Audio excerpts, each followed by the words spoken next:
மற்றும் 8ஆம் வசனத்தில் கூறுகிறது, ஆனால் இப்பொழுது நீங்கள் இவற்றையெல்லாம் விட்டுவிடுங்கள் என்று. இப்பொழுது நாம் சில மறைந்த பாவங்களை பற்றி பேசப் போகிறோம். வெளிப்படையாக தெரியாத பாவங்கள் அல்ல, ஆனால் இங்கே சில வெளிப்படையான பாவங்கள் குறிப்பிடப்பட்டுள்ளன. மேலும் மறைந்த பாவங்களையும் வெளிப்படையாக தெரியாதவை குறிப்பிடுகின்றன. அவைகள் என்னவென்று நீங்கள் 8ஆம் வசனத்தை வாசிக்கலாம். சபையே, ஆனால் இப்போ கோபம், மூர்க்கம், அடுத்தவர் மனம் புண்படும்படி பேசுதல், கெட்ட வார்த்தைகளை உபயோகித்தல் ஆகியவற்றை உங்கள் வாழ்வில் இருந்து விலக்கி வையுங்கள். சரி சகோதரர்களே, இதை பற்றி தியானிப்போம். இது கூறுகிறது, கோபத்தை விட்டு விடுங்கள். இது சிலர் தங்கள் நாடுகளில் கேடான குணம் என்று அழைக்கக்கூடிய ஒன்றாகும். ஆனால் கேடான குணம் என்பது தவறான சொல்லாக இருப்பதால் கோபம் என்று கூறப்படுகிறது. கோபத்தை விட்டு விடுங்கள். மிக கடுமையான, பிறரை பாதிக்கக்கூடிய, காயப்படுத்தக்கூடிய மற்றும் நம்மையும் துன்புறுத்தக்கூடிய அந்த கடினமான மனோபாவத்தை விட்டுவிடுங்கள். ஒரு நபர் இந்த கோபத்தால் அவதிப்படும்போது அவர் துன்புறுக்கிறார் மற்றும் அவரை சுற்றியுள்ளவர்களையும் துன்புறுத்துகிறார், இல்லையா? கோபம் அதே போல சினமும் கோபத்திற்கு சமமாகும். ஒரு நபர் கோபத்தால் கூட மற்ற ஒருவரின் உயிரை எடுத்து விடலாம். சினம் கூட, அதே சினமடைந்த ஒருவர் பல தீங்குகளை செய்ய முடியும், பெரிய சேதத்தை ஏற்படுத்த முடியும், பொருட்களை அழிக்கவும் அல்லது பேசக்கூடாததை பேசவும், அர்த்தமற்றவற்றை பேசவும், பிறரை கேவலப்படுத்தவும் முடியும். மேலும் அது பிற நபர்களும் சினமடைய தூண்டுகிறது. அதன் மூலம் என்ன உருவாகிறது? ஒரு போர் உருவாகிறது. தீய உணர்ச்சியை விட்டு விடுங்கள். தீய உணர்ச்சி என்றால் மற்றவர்களை பற்றி தொடர்ந்து தவறாக யோசிப்பது, அவர்களை எப்போதும் தீர்ப்பதும், எப்போதும் ஆம் அவர் கண்டிப்பாக இதை செய்தார், அவர் இப்படி செய்கிறார், அவர் கண்டிப்பாக இப்படி வாழ்கிறார், அவர் கண்டிப்பாக தனது கடமைகளை நிறைவேற்றவில்லை, அவர் பொறுப்பற்றவர், அவர் மது அருந்துகிறார், அல்லது அந்த மக்கள் பொய்யர்களும் கிசுகிசு பேசுபவர்களும் தான் என்று கூறிக்கொண்டிருப்பது. ஆமா, எனவே எப்போதும் பிறரை பற்றி தவறாகவே யோசிக்கிறார்கள். மேலும் தீய உணர்ச்சியால் ஒருவர் குறைகளை மட்டும் கண்டுபிடித்து தீர்ப்பு கூறுவார். அவர்கள் எப்படி நடந்து கொள்கிறார்கள் என்பதை பார்த்து அவர்கள் துன்மார்க்கமாகவே இருக்கிறார்கள் என்று எப்போதும் தீர்மானிப்பார்கள். அவர்கள் சிரிக்கிறார்களா அல்லது சிரிக்கவில்லை என்று அவர்கள் எப்படி பார்க்கிறார்கள் என்பதை அடிப்படையாக கொண்டு குற்றம் சாட்டுவார்கள். இவை அனைத்தும் பிறருக்கு எதிராக தீய எண்ணங்களை ஏற்படுத்தும். மேலும் அதை ஏற்கனவே கேட்கிறவர்களுக்கு பரப்பி அவர்களும் அவ்வாறே யோசிக்க தூண்டுவார்கள். தீய உணர்ச்சி உள்ள நபர் பிறரை குறித்து தவறானவற்றை பேசத் தொடங்குவார். அதை கேட்டவர்கள் மாசடைவார்கள். பின்னர் அவர்கள் சந்தேகிக்கத் தொடங்குவார்கள். இது உண்மையா? இது நிஜமா? அந்த நபர் அப்படி செய்தாரா? அவர் இப்படியாக இருக்கிறார் என்று நான் நினைத்தேனே. இதனால் அவர்கள் மற்றவர்களையும் சந்தேகத்திற்குள்ளாக்கி பாவத்திற்குள்ளாக்குவார்கள். ஆனால் பாவமானது பாவத்தை உருவாக்கும் என்பதால் அத்தகைய தீய உணர்ச்சிகளை முழுமையாக விட்டுவிட வேண்டும். நிந்தனை செய்யும் பழக்கத்தையும் விட்டுவிட வேண்டும். நிந்தனை என்பது தேவனுடைய செயலை அறிந்தபோது தேவனுடைய திருச்சபையை வழிநடத்துவது, தேவன் சபையை ஆதரிப்பது, தேவன் ஒவ்வொருவரையும் சரியான நேரத்தில் வைக்கிறார் என்று நம்பிய போதும் தேவனை மரியாதை செய்யாமல் செயல்படுவது. தேவன் யாரை நிலைநிறுத்துகிறார், யாரை மாற்றுகிறார், யாருக்கு ஆசீர்வாதம் அல்லது தண்டனை அளிக்கிறார் என்பதை நாங்கள் ஏற்றுக்கொள்ள வேண்டும்.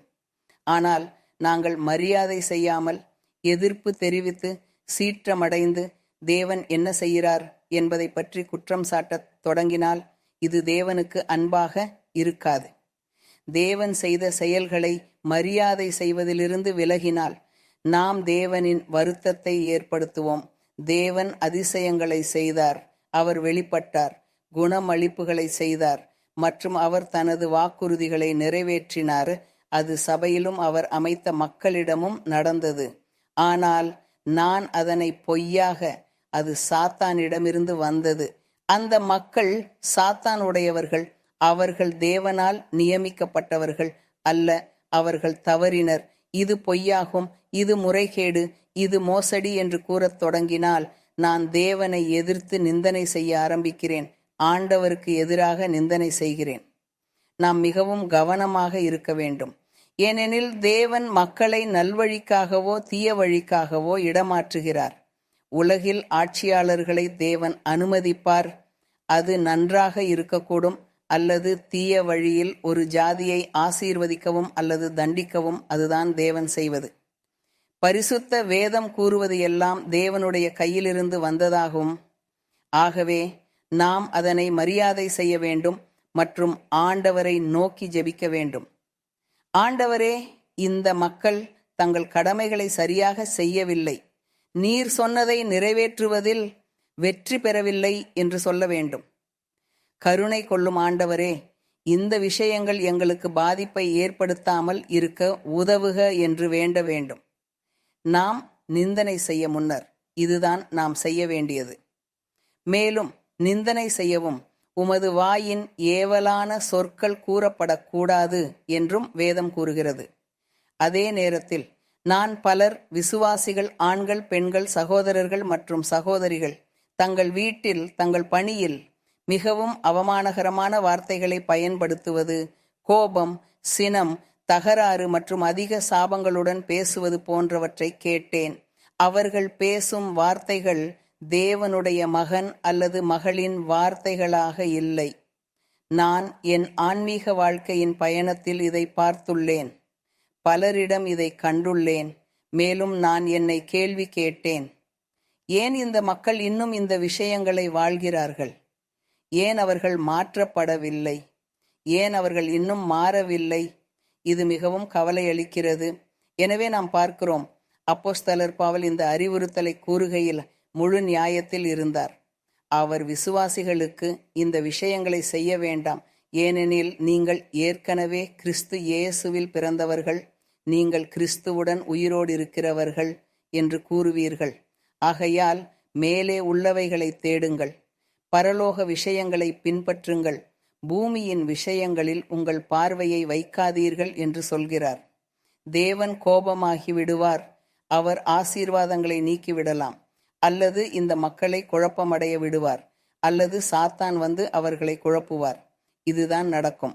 சகோதரர்களும் சகோதரிகளும் தேவனுக்கு முறையாக திரும்பவில்லை என்றால், தேவன் அவர்களுக்கு பல வாய்ப்புகளையும் போதுமான நேரத்தையும் அளித்த பிறகும் அவர்கள் மாறவில்லை என்றால், எதிரி அல்லது தீய ஆவிகள் வந்து இவர்களை பிடித்து அதுவே மோசமான நிலையாக மாறிவிடும். இந்த மக்களின் நடத்தை முந்தையதை விட மோசமாக மாறும்.